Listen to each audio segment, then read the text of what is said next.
Let's talk about evidence dumping versus message work when giving a spirit a voice and doing mediumship readings. My name is Lorenda Carr, and I'm a psychic medium as well as a spiritual mentor. So what does that mean exactly? Evidence dumping versus spirit message work. Have you ever watched a demonstration from a medium and they may have amazing spirit connection, by the way. This has nothing to do with judging a person's ability. When they just continually talk about a spirit, they may say, I've got Grandpa Joe here. It gives 3 things to describe Grandpa Joe that's super unique, and you're like, oh my gosh, nobody else knows that. Cool. So now what? Do we keep talking about Grandpa Joe and what he looks like, or things that he said, things like that? Or do we take that opportunity to give spirit a voice? Let them explain why they're coming through.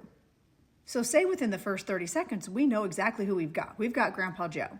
And oftentimes as mediums, we will get lots of downloads of information all at once. So what I tell people is like, you know what? Write it down, say it out loud, information dump, but get it in and out quickly. Don't try to interpret any of it. Just say it all, get it out on the table.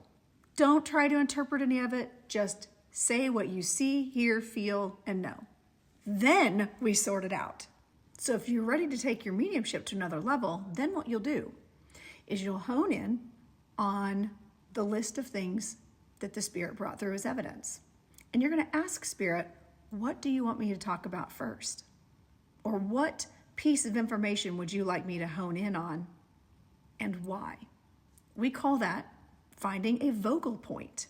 There's a reason that spirit brought these things to our attention, not just as evidence as proof of who they are, but especially once we already know who they are, why would they be bringing up specific pieces of evidence or vocal points? So then choose one thing to hone in on until you can get to the actual message.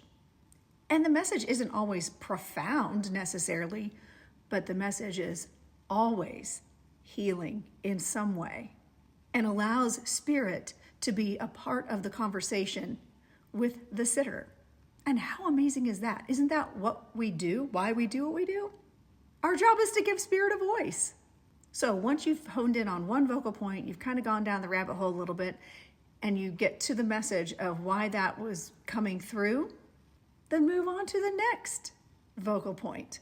Allow spirit to lead the conversation, and you will watch amazing healing unfold before your very eyes. So make sure to like, follow, share all the good things. And if you're interested in taking one of my classes to learn how to do this on a whole different level with other like-minded individuals, then please sign up for my all-level spiritual development class. I hold them 2 Tuesdays a month from 7:30 to 9:30 Eastern Standard Time.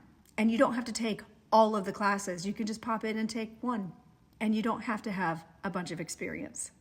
Message me through the link in my profile if you have any further questions. Comment here if you try it out and see what results you get. I'd love to know how this technique works for you. Happy readings!